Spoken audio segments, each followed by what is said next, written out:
Cette semaine à TechTrack, on survole la dernière avancée technologique Metaverse avec les gants tactiles de l'entreprise Sense Glove. On parle également de l'entreprise Genie AR qui repousse les limites en intégrant l'intelligence artificielle à ses systèmes, ce qui laisse présager un futur assez crazy. Puis on termine avec une nouvelle européenne quand même de taille dans le monde du Web 3.0. Donc je m'appelle Jess, bienvenue à TechTrack.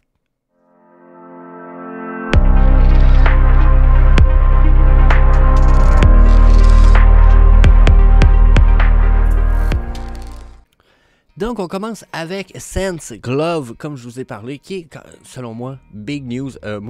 Question Metaverse, ça va manquer, puis ça va nécessiter beaucoup d'avancées technologiques. On a déjà vu des tapis roulants sur la chaîne. Là, on parle aujourd'hui de gants avec sensation haptique. On va même avoir une petite section vidéo à vous présenter aujourd'hui. Je pense que ça va être intéressant de voir où ce que ça en est rendu. Il y a des gens qui ont fait des reviews de ces gants-là.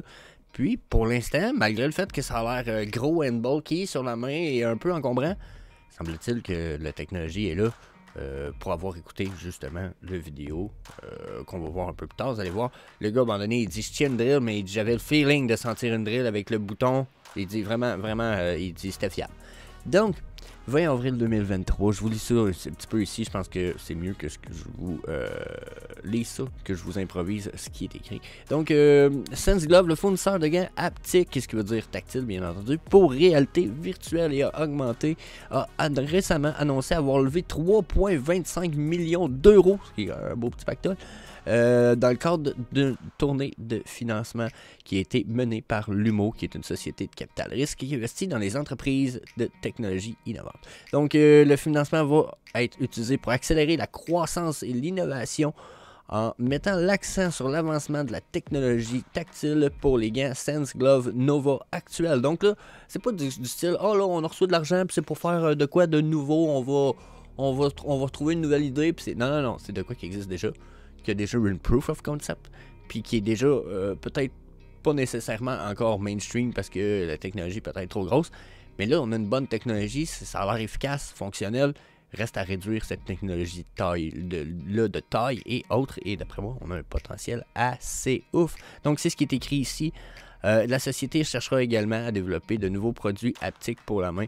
En plus de nouvelles innovations, Sense Glove vise également à utiliser le financement pour accroître sa présence mondiale ainsi que pour ouvrir de bureaux aux États-Unis afin de mieux servir la clientèle nord-américaine croissante. Donc, nouveau développement, comme qui est écrit ici, mais comme je vous dis, mettant l'accent sur l'avancement technologique de ces gants Nova actuels. Donc là, marketing, future project, puis travailler sur les gants actuels principalement, c'est leur but. Je pense que c'est big news. Puis si on fait un petit tour sur le website, vous allez voir, ils ont l'air d'avoir de la manière qu'ils en parlent là. Retour de force, rétroaction vibro-tactile, ça vibre pour vous démontrer que vous avez bien des choses dans les mains jusqu'à une certaine limite. Suivi des doigts, oui, parce que vous allez avoir des signes à faire avec vos doigts. Le gant va s'en rappeler, vous allez pouvoir établir des commandes. Ça fit même avec les nouveaux casques de VR et les anciens, dans la mesure que parfois les anciens casques manquent de caméra. Il y a moyen d'intégrer les manettes sur les gants, de rajouter des caméras externes. Beau produit qui semble fucking interesting pour vrai. Ils ont beaucoup de vidéos, regardez, on va aller voir tout ça. Puis nous, on va aller voir celui qui est ici, Truly Insane. Quelques sections intéressantes dans le vidéo, si vous voulez mon opinion. Déjà, moyen d'intégrer rapidement une manette déjà intégrée, on venait d'en parler. Ici, il nous vient nous parler du... Dans un petit peu. C'est que c'est déjà. Ici, il nous dit est-ce qu'ils sont lourds? Okay? Et il dit malgré le fait qu'il dit au début, ça prend un temps d'adaptation, il dit tu sens le poids. Il dit après un certain temps, tu ne le sens vraiment plus, tu l'oublies rapidement. Puis il dit tu as vraiment la vision tactile, etc. assistée de façon efficace dans l'univers que tu vas aller utiliser les gants. Donc là-dessus, Chris, good news. Aucun problématique avec ça, au contraire, regardez un peu. Hop là, ça laguait son affaire, mais... Oh, il essaie d'aller prendre une balle. Hop. Là, ça a l'air peut-être pas parfait encore, là. Question, c'est dans le métavers, ça a pas l'air parfait. De la manière que quand on écoute la vidéo, sa conclusion est quand même vraiment bonne. On est dans un avancement technologique assez intéressant. Produit gros un peu. Je sais pas si vous voyez un peu quand le gars se promène, il y a une affaire gros de même sur sa main. Là, c'est encombrant, ça. C'est tout léger, malgré tout, mais quand même encombrant.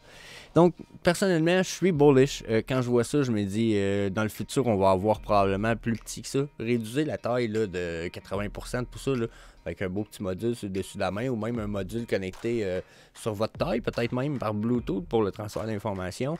Avec, tu sais, jusqu'à un certain point, je pense qu'il y a possibilité de travailler là-dessus de façon très efficace. Donc, yeah, that's it pour ce qui est des clans. C'est pas un clan pantoute, c'est des gants tactiles. Je pense que ça fait le tour, mais ça sera pas aussi intéressant à mes yeux que la prochaine news. Quand on parle d'intelligence artificielle, c'est quelque chose à laquelle j'avais déjà pensé puis qui s'en vient. Checkez bien ça. Donc, la big news pour moi est ici aujourd'hui. Genie AR qui annonce l'intégration à InWorld AI, de InWorld AI, à ses avatars qui vont être alimentés par l'intelligence artificielle. Là, pour moi, c'est quoi ça veut dire tout ça? Ça paraît peut-être un peu compliqué, mais ça va vous permettre, finalement, d'avoir, s'il y en a qui ont utilisé ChatGPT, ça va vous permettre d'avoir un avatar, peut-être même de vous, dans le métaverse ou peu importe, sur une application web, votre téléphone ou etc. Avec qui vous allez pouvoir converser, presque comme un ami qui va développer une personnalité selon vous, et etc. Avec qui vous allez pouvoir converser et poser n'importe quelle question, il va avoir presque toutes les réponses. Vous allez pouvoir lui créer une personnalité de A à Z, jusqu'à un certain point. Moi, je sais déjà l'idée qui me vient en arrière de tout ça.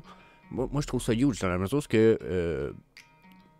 voulez-vous un meilleur ami pour la vie? C'est un peu l'équivalent de ce qui s'en vient, dans la mesure que vous allez pouvoir créer une personnalité, un personnage, tweaker cette personnalité-là à votre goût pour créer quelqu'un qui va vous aider dans la vie de tous les jours, qui va vous faire progresser, vous améliorer, vous toujours, mais sans jamais vous gosser. Puis si vous êtes vraiment franc avec cette intelligence artificielle-là, du style de dire « Ok, là, tu me tapes ses nerfs quand tu me parles comme ça », mais cette intelligence-là artificielle va en prendre compte et va essayer d'avoir une nouvelle approche, d'avoir une autre approche avec vous. Donc, il va évoluer avec vous. C'est comme un best friend for life. That's fucking nice. Puis, tout ça va être intégré à des choses quand même intéressantes. Là, je vais vous lire ce qui est écrit. J'ai fait des petits surlevés, mais vous allez voir, là, je pense que les encadrés se déplacent si je bouge trop la webpage. Donc, fiez-vous-en pas trop pour les encadrer. Donc, Genie AR, fournisseur d'une plateforme de publication de Web AR, ce qui est la même affaire qu'on a sur Vivi, pour ceux qui connaissent, c'est un Web AR, finalement, c'est une technologie de réalité augmentée.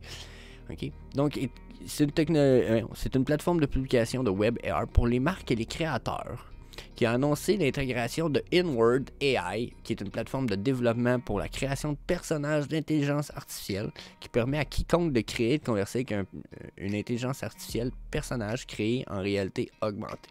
Donc, déjà, comme je vous disais, personnalité basée de A à Z, vous pouvez la créer. Puis, il en parle un peu plus loin ici, là. Ben, déjà ici, avant de partir sur les moyens, tout ce que vous allez pouvoir faire pour le personnage, créer votre personnage, ils disent que ça prend en note que dans le futur, les personnages qui vont être alimentés par l'intelligence artificielle vont fort probablement être un élément clé de la construction des mondes virtuels. Parce qu'elle va offrir aux utilisateurs la possibilité d'interagir presque infiniment dans ces espaces numériques-là. Donc, si vous êtes un fan, même une intelligence artificielle qui travaillerait pour un hôpital, vous iriez dans un centre de réalité augmentée qui se trouve être une espèce de centre pour vous aider avec des problèmes médicaux, mais vous pourriez aller voir cette intelligence artificielle-là en réalité augmentée et dire, regardez, j'ai tel problème, tel problème, tel problème, tel problème, tel issue, tel truc. Puis elle va réfléchir, puis avec ses connaissances accumulées, son évolution, mais elle va toujours être mieux adaptée pour vous diriger, vous et les autres patients, vers les centres ou les milieux qui pourraient être nécessaires ou les problématiques à régler ou quoi que ce soit. Je sais pas si vous comprenez. Donc, c'est comme ça pourrait être une big step, une grosse étape, big marche, avant beaucoup d'autres évolutions du monde virtuel, puis d'interaction dans la mesure où je pense que ça va permettre beaucoup. Je pense que ça va permettre d'avoir des services plus adaptés que ceux que lui-même peut faire fournir, parfois dû à l'apport évolutif d'informations que l'intelligence artificielle va pouvoir être capable de recueillir avec les milliers de personnes qu'elle va interagir avec.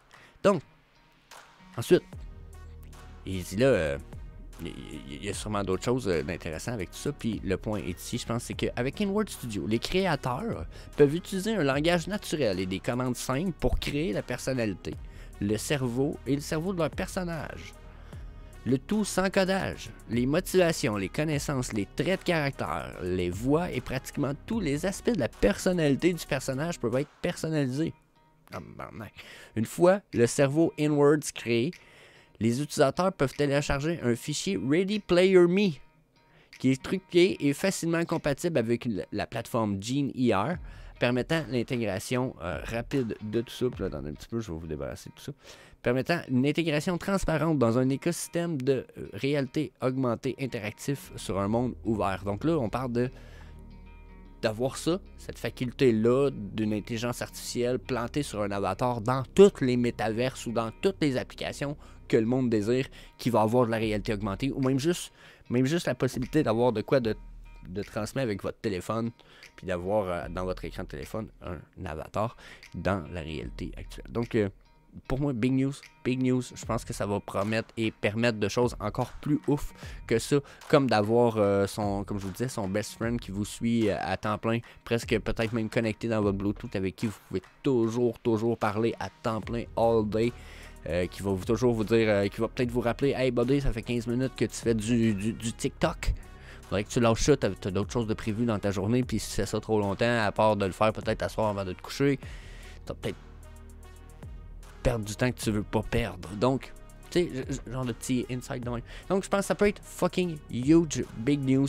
Donnez-moi votre avis, bien entendu, dans les commentaires. Laissez-moi savoir ce que vous en pensez. Là, on fait un petit switch. Dernière news qui est big pour l'Union européenne, mais qui est bordée aussi de mauvaises nouvelles dans tout ça. Donc, yeah, on regarde ça. Donc, dernière flash news, la Société Générale Européenne va lancer son propre stablecoin basé sur l'euro, qui veut dire qui est backed by l'euro. Donc, si, exemple, le stablecoin, ils disent que ça vaut 1 euro, ça va être l'idée, en fait, ça va être direct ça. Ils vont, ben, si pour avoir 1 milliard de fonds, de market cap dans cette crypto-monnaie-là, ben eux, ils vont avoir 1 milliard dans une banque à quelque part, ou dans un coffre, pour backer la valeur de ce 1 million-là de cette crypto-monnaie. Donc là, ça va s'appeler l'euro civili... l'euro, je sais plus trop quoi. L'euro divisible, finalement. Le nom est très affreux, je vais vous avouer, déjà de prime abord. Okay? Puis ça va être réservé aux instituts et qui vont passer un KYC et un AML spécifique. Mais là, c'est pas le pire dans tout ça. Pour vrai, le pire dans tout ça, c'est que... c'est une bonne nouvelle. Ok, attendez. C'est une bonne nouvelle dans la mesure où on voit, comme l'Union européenne, commencer à établir et à travailler sur de la monnaie digitale. Donc, on voit une intégration et une évolution vers le futur qui est désirée par l'Union européenne. That's it. Là, je vous lance des fleurs là-dessus. Aucune critique à faire. Le point est qu'il y a un gros problème avec le contrat, le smart contract et les lignes de contrat qui sont sous cette stablecoin-là. Eh bien, le problème vient du fait que déjà le code est affreusement fait et contrôle absolument toutes les étapes de transaction, de vos transactions. Ils peuvent même confirmer une transaction avant même, sur la blockchain, avant même que celle-ci ait été validée par leur validateur privé. Donc, il n'y a aucune décentralisation dans cette crypto. Au contraire, cette stablecoin va être contrôlée et contrôlante à fond de caisson. Il y a plusieurs niveaux de contrôle. Donc, les transactions vont devoir approuvées par eux, malgré le fait, ils vont pouvoir être réfutées, malgré le fait qu'elles vont avoir été peut-être déjà acceptées sur la blockchain. Je sais pas si vous comprenez un peu où ce qu'ils s'en vont, c'est qu'eux, ils vont dire « Ah ben nous, on accepte la transaction, on va te dire, la blockchain, ok, passe la transaction, puis nous, quand on va faire les vérifications, on va confirmer finalement que nous, on n'accepte pas la transaction. Fait qu'on fera pas le transfert d'argent. On n'acceptera pas le transfert d'argent, on va faire un... Je sais pas comment ils vont faire ça, mais finalement, ils se permettent de vous laisser payer les frais de transaction et d'annuler votre transaction au bout de la ligne. Donc, il y a comme une grosse problématique en arrière de tout ça. Le code est mal fait. On sent qu'il y a un désir de contrôle. Il y a même une personne qui travaille à la création de ce coin-là qui a été pris en vidéo, une dame, qui a été prise en vidéo en disant « Ah oui, non, mais c'est pas qu'on veut contrôler, sauf qu'on veut prévenir pour tout ce qui est montant de fraude. Donc, il n'y aura plus maintenant de transactions de fraude, donc on va surveiller toutes les transactions. » Donc, ça veut dire, si vous voulez envoyer 20$ à mamie, puis que mamie, elle a reçu assez d'argent selon le gouvernement ce mois-ci, ben vous ne pourrez pas lui envoyer de l'argent à partir de cette monnaie stable-là. Bon, bien entendu, ça reste que pour l'instant, c'est pour les institutions, les entreprises. Puis, il va falloir qu'ils obligent les gens à utiliser ces monnaies-là pour que les gens utilisent ça. On n'aurait aucun avantage social à utiliser cet argent-là pour l'instant. Donc, quand même, bonne nouvelle, l'intégration qui s'en vient, mais mauvaise nouvelle dans la mesure où ils s'en vont vers du contrôle beaucoup plus que l'inverse, en fait. Donc, ça fait le tour pas mal pour cette semaine. Je vous invite bien entendu à fracasser le bouton d'inscription de la chaîne si ce n'est pas déjà fait sous la vidéo. Puis, that's it. Comme ça, on va se revoir la semaine prochaine. Peace. Yeah. Sometimes I get so mad, there's no controlling me. My thoughts get so bad, I'm like, I might grab a bat, I don't know. My wrath, my blood boils over like, oh God, here goes. I lost all feeling from my head to my toes. You said some shit that I can't let go, so just stay tuned for the rest of the show.